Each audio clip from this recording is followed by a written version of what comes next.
Hey everybody, Yofi here. It's amazing. The people or the beings who hate God, they can't seem to get enough of them because they stalk me. And I mean that in the most negative sense. I'll be talking to someone else and here they come with, God is bad, God is ugly, God is wrong, you're wrong, look at this, look at that. With just such anger and hateful words. And it's not really the point of this video, but it's just amazing to me that everywhere I go, these thorns just pop up. So I've experienced a little bit of Paul there in Corinthians.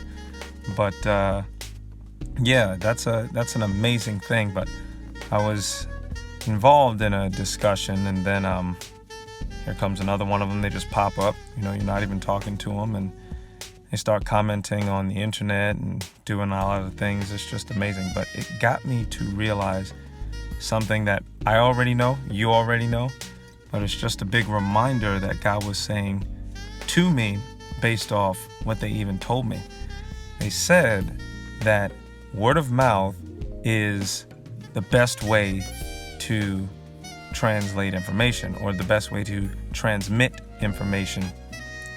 And that was actually extremely funny to me, because word of mouth, God was saying, is the worst way to transmit information.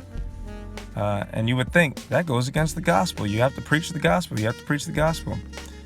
Yeah, you preach the gospel because things have to be spoken. Yet, think about this. When God wanted to establish a decree, what did he do? He wrote it down. You're supposed to write the vision, make it plain. He said, I will write my words in their heart. You see that? The words are words, and you can trust them coming from God.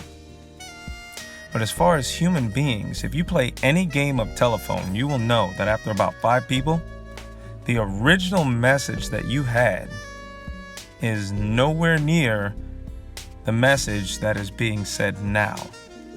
This is what happens to words when you do not write them down. Why did God want his word to be written down? So that when you tell the story, you don't change it. You watch a movie and someone asks you what you watched. When you repeat that back to them, you're going to tell what you saw through your vision, and then let that person now tell it to somebody else. They are no longer a witness. They are a second-hand person, because they didn't actually even see the movie. They're going to try and describe to the person exactly what you told them, but they're not even a witness. What if the witness writes it down? Now you have a sworn statement. What if Moses writes it down? Now you have a statement directly from God. This is what was said. You can't change that. Which is why when Satan tempted Jesus, remember in the wilderness, Jesus didn't say, well, this, that, and the other. No, he responded with, it is written, which means you can go back and verify what God said. It is written down. You can't change that. Somebody could come in court and lie their way through, but if they write it down, you can't change that. It's sealed. Write it down. On the day of judgment, God is going to open the books, and everything you've ever thought, said, done, it will be in those books. It is being recorded, just like this video. God is recording it so that we cannot deny what happened and what didn't happen. It is being written. Now, I say that to some's chagrin and to some's enlightenment and encouragement. God is telling you, write it down.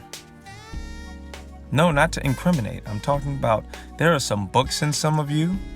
You have not written these things down. There are some visions in some of you. You have not written these things down. There are some ideas that God wants to make you rich and prosperous, and you have not written them down.